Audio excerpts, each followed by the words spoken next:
pagi rekan-rekan wartawan yang saya muliakan. Pertama-tama saya menyampaikan terima kasih atas kehadirannya memenuhi undangan kami dalam rangka kita menyelenggarakan konsultasi atau uji publik rancangan peraturan Menteri Pendidikan Dasar dan Menengah tentang sistem penerimaan murid baru tahun 2025.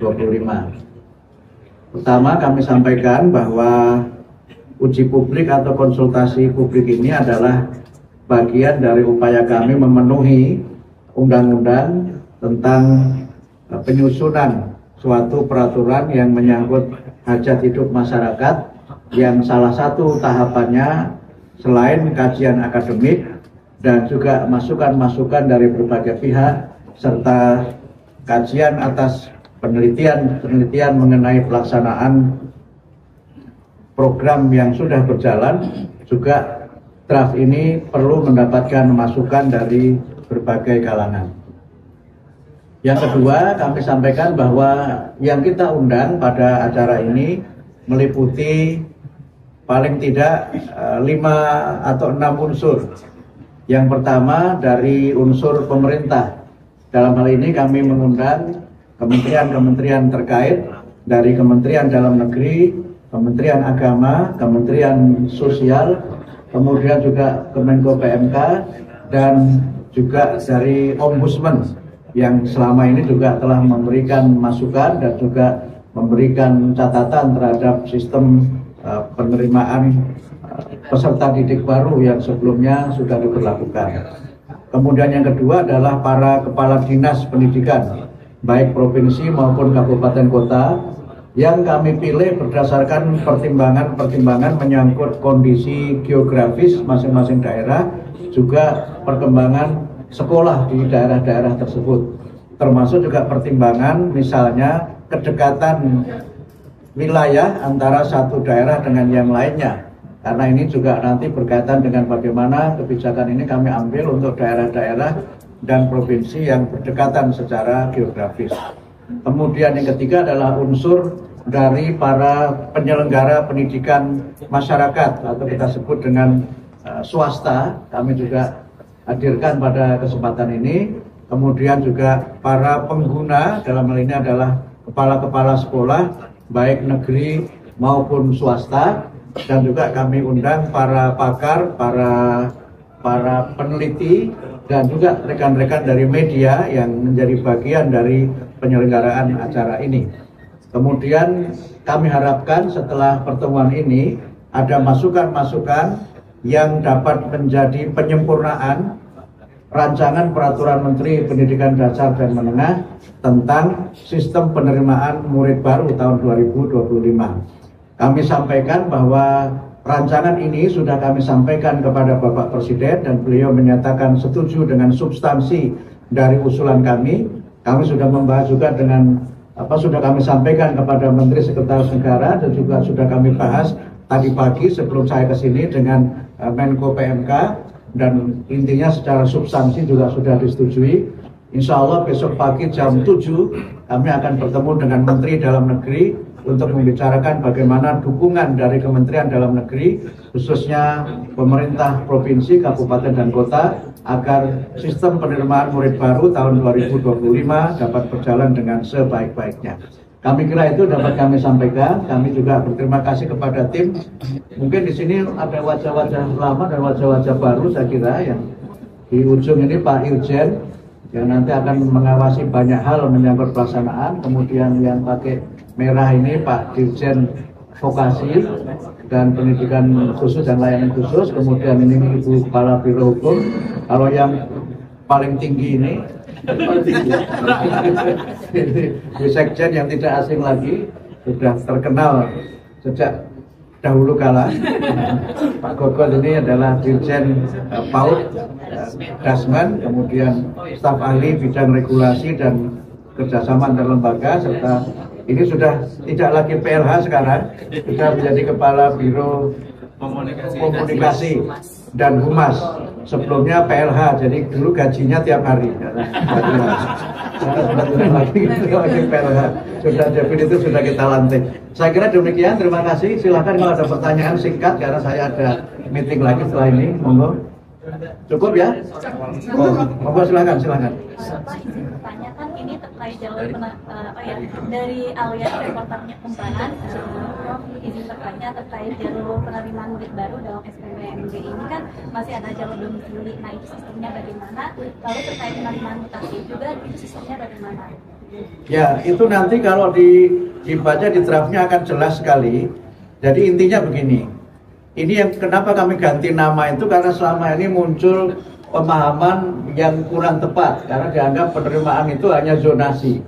Jadi kami sampaikan bahwa jalur penerimaan murid baru itu ada 4. Yang pertama adalah domisili atau tempat tinggal murid. Kemudian yang kedua itu jalur prestasi. Yang ketiga jalur afirmasi. Yang keempat jalur mutasi. Nanti ada penjelasan masing-masing dari 4 jalur itu. Tapi saya ingin menjelaskan yang baru. Yang baru untuk SD semuanya sama, tidak ada perubahan. SMP itu yang berubah adalah persentase masing-masing jalur. Dan untuk jalur prestasi yang baru adalah adanya, kalau sebelumnya jalur prestasi itu kan ada akademik dan non-akademik. Non-akademik itu hanya ada 2, yaitu olahraga dan seni. Ditambah lagi nanti itu adalah jalur kepemimpinan. Jadi mereka yang aktif sebagai pengurus OSIS, pengurus misalnya pramuka atau yang lain-lain itu nanti menjadi pertimbangan melalui jalur prestasi itu. Jalur afirmasi itu persentasenya kita tambah yang memang masih untuk 2 kelompok. Pertama adalah untuk penyandang disabilitas, kemudian yang kedua adalah untuk masyarakat atau murid yang berasal dari keluarga yang kurang mampu. Jalur mutasi itu adalah karena tugas orang tua. Dan termasuk jalur mutasi itu adalah kuota untuk para guru yang mengajar di sekolah tertentu. Jadi itu nanti detailnya bisa dibaca dalam draft yang saya kira sudah bisa diakses publik. Karena selama ini memang masih rahasia, tapi sudah bocor arus kemana-mana. Dan karena itu kalau ada yang berpendapat bahwa ini masih seperti yang dulu, saya kira tidak sepenuhnya sama dengan yang dulu. Karena itu kami ganti namanya. Dan ada memang hal-hal yang baru menyangkut kebijakan ini, termasuk dalam hal bagaimana cara menghitung persentase itu kami sertakan sebagai lampiran dari peraturan menteri ini. Harapannya supaya multitafsir dari pelaksanaan aturan yang selama ini masih terjadi itu dapat kita minimalkan. Termasuk yang nanti juga akan kami jadikan sebagai bagian dari bagaimana sistem ini dapat berjalan dengan baik adalah transparansi menyangkut data dan daya tampung sekolah-sekolah negeri. Dari sekolah negeri A misalnya itu bisa menerima berapa murid, daya tampungnya berapa. Dengan cara seperti itu, maka masyarakat akan bisa menilai kira-kira dia punya kans berapa persen untuk bisa diterima di sekolah itu, dan dia bisa kemudian ke sekolah yang lain, termasuk ke sekolah-sekolah swasta yang ada di daerah-daerah tertentu. Juga kami informasikan ke masyarakat peringkat akreditasinya.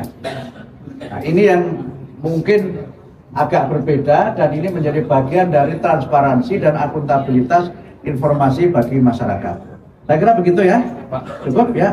Pak Tio dari Kompas, soal sekolah swasta untuk mendukung daya tampung tadi, apakah dari peraturan menteri nanti akan bisa mewajibkan Pemda-Pemda ini mensupport gitu Pak? Itu yang nanti kami bicarakan dengan Menteri Dalam Negeri besok. Tentu saja kemampuan masing-masing daerah berbeda. Sehingga karena itu nanti dukungan dari pemerintah daerah untuk murid yang belajar di sekolah swasta itu dapat mendapatkan arahan dari Menteri Dalam Negeri sebagai tentu saja kementerian yang punya hubungan langsung dengan penyelenggaraan pemerintah daerah. Tapi ada satu yang nanti juga kami usahakan menjadi kebijakan adalah prioritas penerima PIP itu kami usahakan untuk bagi mereka yang belajar di sekolah-sekolah swasta. Ini upaya kami untuk, ini yang dari tingkat pusat, karena PIP itu kan alokasinya oleh pemerintah pusat. Tapi yang lainnya, misalnya ada pos daerah dan berbagai macam dukungan pemerintah daerah itu diserahkan kepada masing-masing pemerintah sesuai dengan kemampuan keuangannya. Tapi kami akan bicarakan besok dengan Menteri Dalam Negeri, mudah-mudahan juga ada dukungan kelembagaan dari Kementerian Dalam Negeri untuk memastikan bahwa setiap warga negara mendapatkan layanan pendidikan yang bermutu. Demikian ya, terima kasih. Terakhir ya. Oke. Dari detik dulu. Detik atau menit? Detik, silakan. Kita dari detik. Jadi intinya resmi PPDB dihapuskan namanya, diganti jadi SPMB. Alasannya apa Pak kira-kira? Waduh, itu harus baca peraturannya, harus saya jelaskan di sini nanti bisa 5 jam. Singkat Pak. Jadi kita ganti dengan sistem penerimaan mahasiswa baru. Sorry. Ini karena dosen jadi belum. Ini masih jet lag, malah sudah 100 hari masih jet lag. Sistem penerimaan murid baru. Ini namanya, singkatannya SPMB. Nah, alasannya diganti kenapa? Ya karena memang kita ingin memberikan layanan pendidikan yang terbaik bagi semua. Yang kedua, ada beberapa kelemahan dari sistem lama yang perlu kita perbaiki. Solusinya yang sudah baik kita pertahankan. Karena itu untuk SD tidak ada perubahan. Untuk SMP jalurnya tetap sama, perubahannya pada persentase masing-masing jalur. Untuk SMA itu lintas kabupaten kota sehingga penetapannya adalah berdasarkan provinsi. Nah itu yang baru dibandingkan dengan yang sebelumnya. Jadi kalau ada yang kritik paling hanya ganti nama, ujung-ujungnya sama, saya kira tidak sama. Kalau sama kenapa harus diganti namanya? Kira-kira begitu. Begitu ya. Ya. Nanti ada paparan dan itu bisa dikaji. Dan sekali lagi prosentase itu berdasarkan kajian dari kami di kementerian terhadap PPDB yang sudah diberlakukan mulai tahun 2017. Jadi itu kajian yang sudah sangat lama. Kenapa prosentasenya keluar angka itu? Sekali lagi SPMB itu bukan sekedar nama baru, tapi memang ada yang baru dalam kebijakan kami untuk memastikan setiap warga negara mendapatkan layanan pendidikan yang bermutu. Terima kasih.